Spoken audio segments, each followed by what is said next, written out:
What if the worst blind date of your life turned into the greatest love story you could ever imagine? Ethan waited 30 long minutes, convinced he'd been stood up, but when his date finally arrived, she looked at him and said, asterisk, asterisk, you have kind eyes. Asterisk, asterisk, those 4 simple words would uncover a secret that changed both of their lives forever. Stay with us until the very end because this emotional story is filled with unexpected twists, heartfelt moments, and a powerful lesson about seeing with the heart instead of the eyes. Before we begin, don't forget to like this video, subscribe to the channel, and turn on the notification bell so you never miss another inspiring story. Now, let's get started. Ethan Brooks adjusted the sleeves of his navy blue jacket and glanced at his watch for what had to be the 10th time in 5 minutes. The digital display read 6:30 p.m. He had arrived early, hoping to make a good first impression. But now, his blind date was officially 30 minutes late. Sitting alone by the large window of a cozy cafe overlooking the Chicago River, he couldn't help but wonder if history was repeating itself. It wasn't the first time an online date had ended before it even began.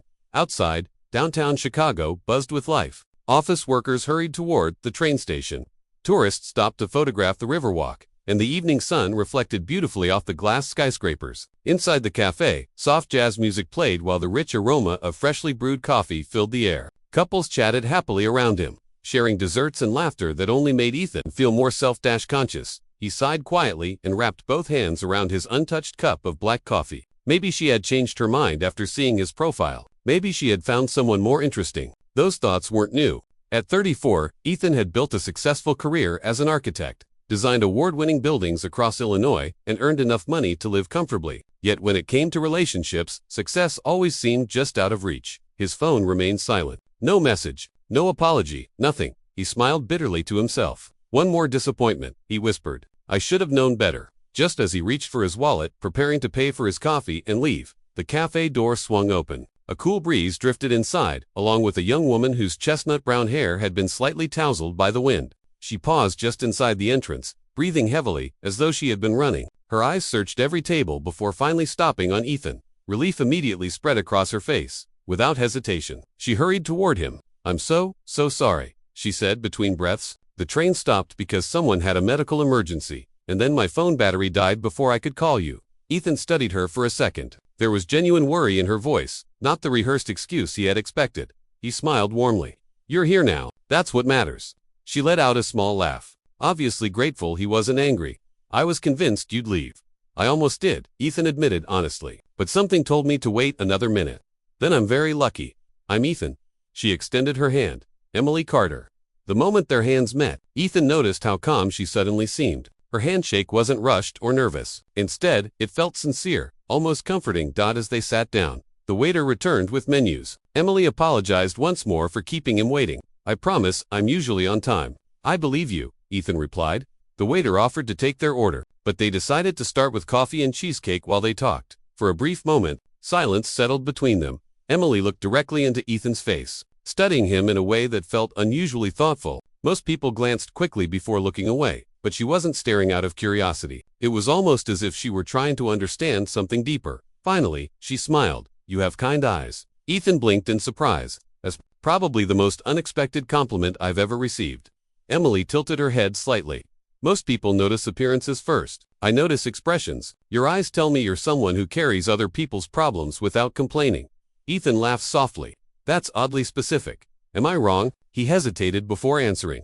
My younger sister lost her husband 3 years ago. Since then, I've helped raise my nephew whenever she needs me. I guess, I've always believed family comes first. Emily's smile grew warmer. I knew it. Ethan leaned back in his chair. How? She shrugged playfully. I don't know. Sometimes people reveal more through their eyes than through words. Their conversation became effortless after that. They discovered they both loved road trips across America, especially quiet places away from busy cities. Ethan shared stories about driving through Colorado's mountain highways, while Emily described watching the sunrise over the coast of Maine during a solo vacation. They laughed over embarrassing childhood memories, debated which city served the best pizza, and joked about terrible first dates. Hours seemed to disappear. At one point, the waiter accidentally bumped another table, causing a cup of hot coffee to spill near theirs. Before anyone else reacted, Emily stood up immediately. Are you okay? She asked the embarrassed waiter.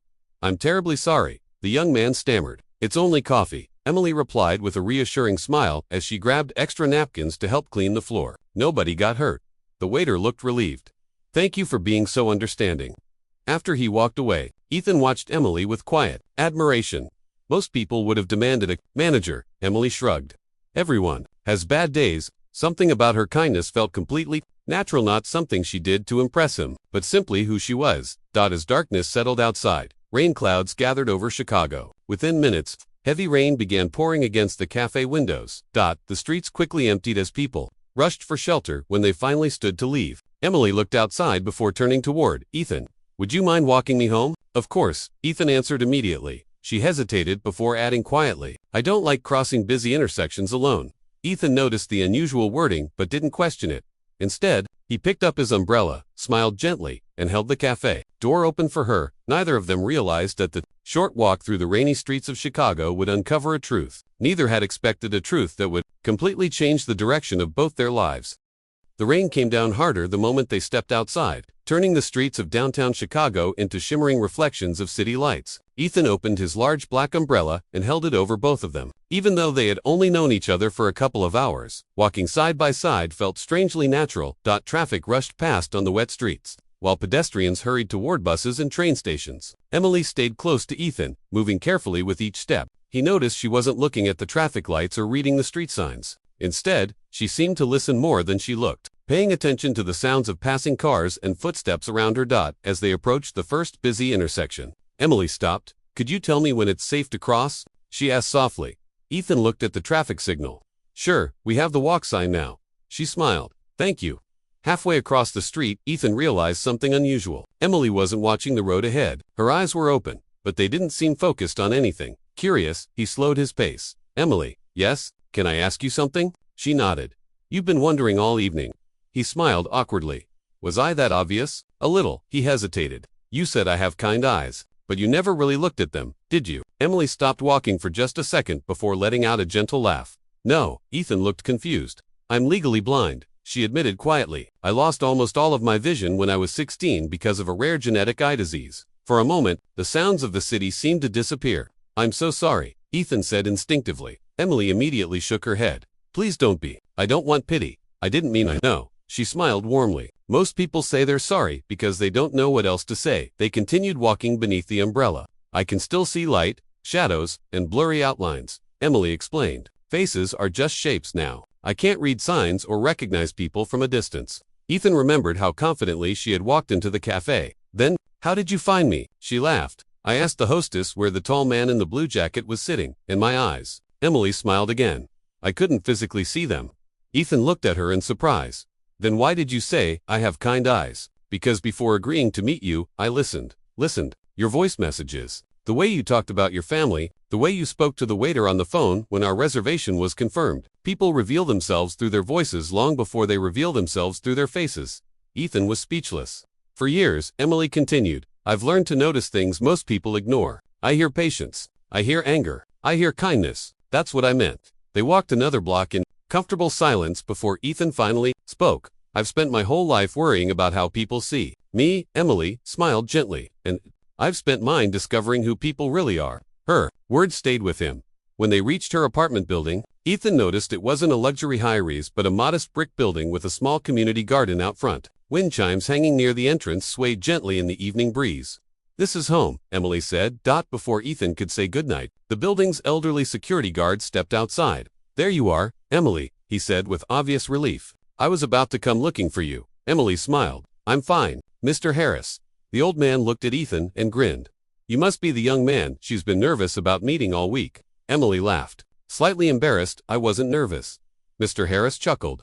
You practiced what you'd say every single day. Ethan couldn't help smiling.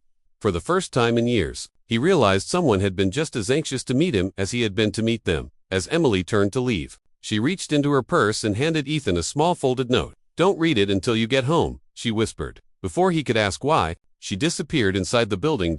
Standing alone in the rain, with the note in his hand. Ethan had no idea that the few words written on that piece of paper would change both of their futures forever. Ethan waited until he reached his apartment before unfolding the small note Emily had slipped into his hand. Rainwater still clung to his jacket as he sat on the edge of his couch, staring at the neatly folded piece of paper. He smiled to himself, wondering what could be so important that she had asked him not to read it. Until he was home, he carefully unfolded it. The handwriting was elegant but slightly uneven.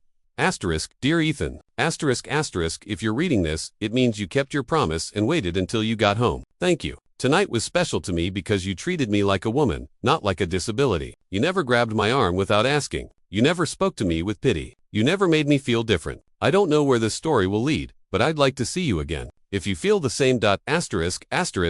Emily. Ethan read the note twice before placing it against his chest. It had been years since someone's words had touched him this deeply. Most first dates ended with polite text messages that slowly faded into silence. This felt different. Emily had seen something in him that no one else had ever noticed, and somehow she had helped him see himself more clearly as well. Without wasting another minute, he picked up his phone and sent her a message. I don't just want a second date. I'd like to keep discovering the world through your perspective. Only a few seconds passed before his phone vibrated. I was hoping you'd say that.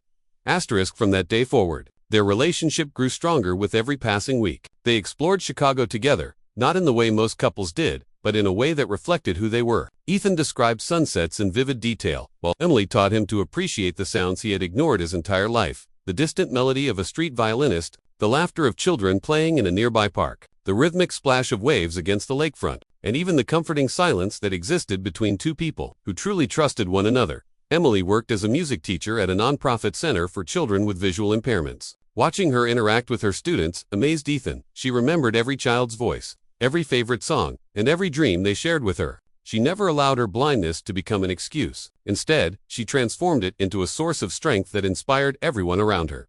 One Saturday morning, Emily invited Ethan to attend a small fundraising concert organized by the nonprofit. The event was held in an old community theater filled with families, volunteers, and local business owners. Ethan sat quietly in the audience as Emily stepped onto the stage and welcomed everyone. She spoke with confidence and warmth.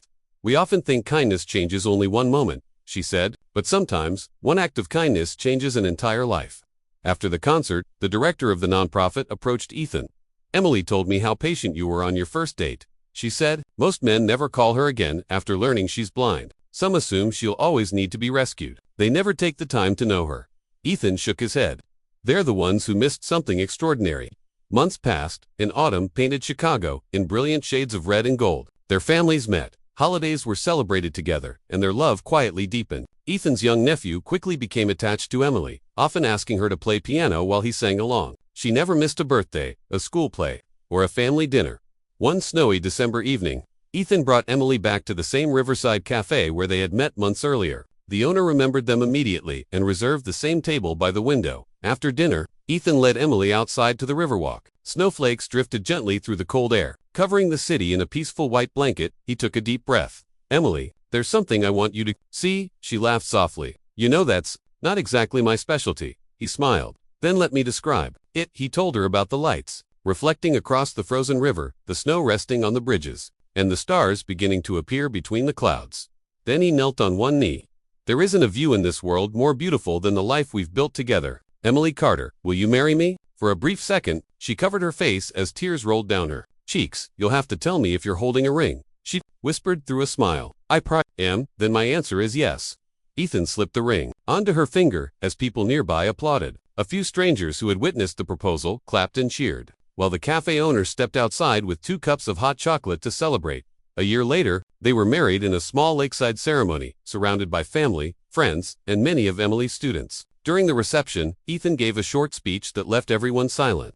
The night we met, Emily told me I had kind eyes. I thought she couldn't possibly know that because she couldn't see them. But she taught me something I'll never forget. The most important things about a person are never seen with perfect vision. They're discovered through kindness, patience, honesty, and love. Emily squeezed his hand and smiled. I may never see your face clearly, she said, but every single day, I see your heart. The room erupted in applause, and there wasn't a dry eye among the guests. Sometimes, people spend their lives searching for someone who looks perfect. Ethan discovered that true love begins when someone recognizes the goodness inside you before they ever see your appearance. And from the moment Emily said, "You have kind eyes," 2 lives were formed.